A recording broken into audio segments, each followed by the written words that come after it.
Hello everyone, आज हम लोग पढ़ने वाले हैं पी वैल्यू, जो कि बायोस्टैटिस्टिक्स का ही पार्ट है। तो जब हम किसी भी वेरिएबल को टेस्ट करते हैं तो उससे जो हमको रिज़ल्ट मिलता है तो वो सिग्निफिकेंट है या नहीं है, वो चीज़ हम लोग पी वैल्यू से ही पता लगाते हैं। तो आइए पढ़ते हैं इसको, पी वैल्यू क्या है। पी वैल्यू जो है, it is the probability value and it ranges between 0 to 1. So if result is 0.05, the p value is equal to or less than 0.05, then the result will be the significant. It means that less than 5% chance of getting the sample result. It means that we can reject the null hypothesis. If the result is significant, it means we can reject the null hypothesis. It means there is significant difference in the two groups.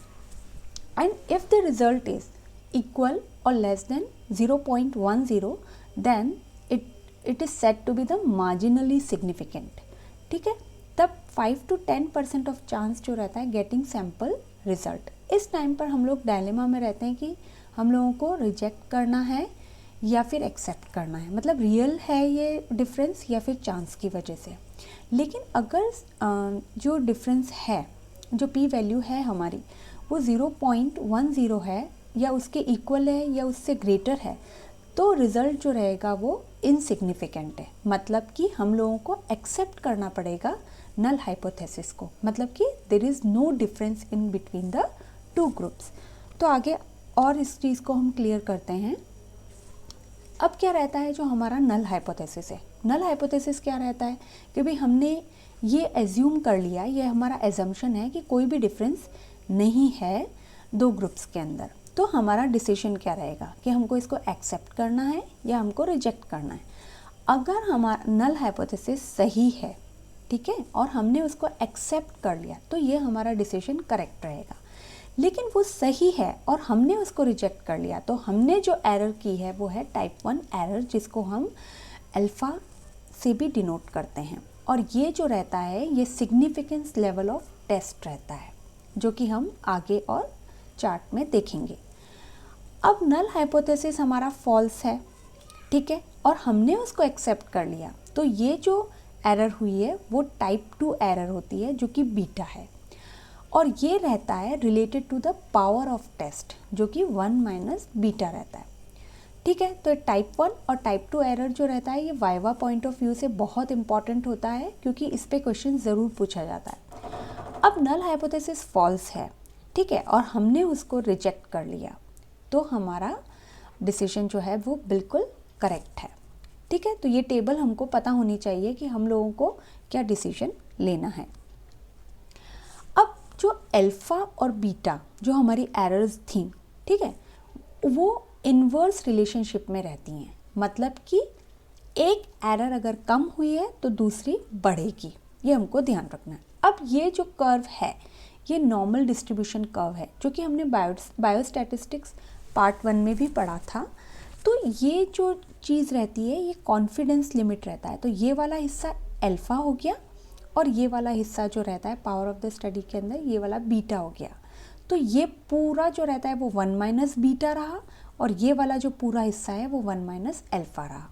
तो इस जगह पे ये हमें ये decision यहाँ पे हमें क्या लेना पड़ेगा कि अगर इस तरफ हमारा ग्राफ रहता है तो हम रिजेक्ट करते हैं नल हाइपोथेसिस को, मतलब कि अल्फ़ा वाला जो रहता है, और बीटा वाला रहता है तो मतलब हम उसको एक्सेप्ट करते हैं, जो ये प्रोबेबिलिटी। तो ये इन्वर्स रिलेशनशिप में रहता है ना, एक बढ़ेगा तो एक कम होगा, ये हमको पता होना चाहिए। कई बार हमें इस चीज़ का कन्फ्यूजन हो जाता है। Now the power of the statistical test, जो हमने कहा कि जो स्टैटिस्टिकल टेस्ट का पावर क्या होता है, the probability that correctly rejects the null hypothesis. वो क्या करती है, नल हाइपोथेसिस को रिजेक्ट करती है when the null hypothesis is false. This power is known as sensitivity. ये भी वाइवा पॉइंट ऑफ व्यू से बहुत इंपॉर्टेंट है।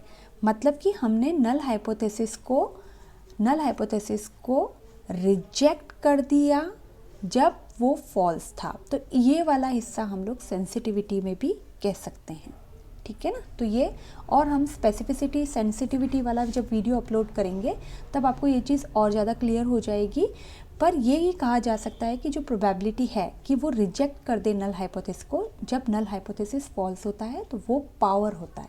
तो ये जो चीज़ रहती है वो सेंसिटिविटी कहलाती है। अब क्या होता है, ये हमारा नॉर्मल बेल शेप कर्व रहता है जो कि सिमेट्रिकल है। ये वाला जो हमारा हिस्सा रहता है कॉन्फिडेंस लिमिट में, ये पी वैल्यू रहती है जो कि अल्फा रहता है, ठीक है।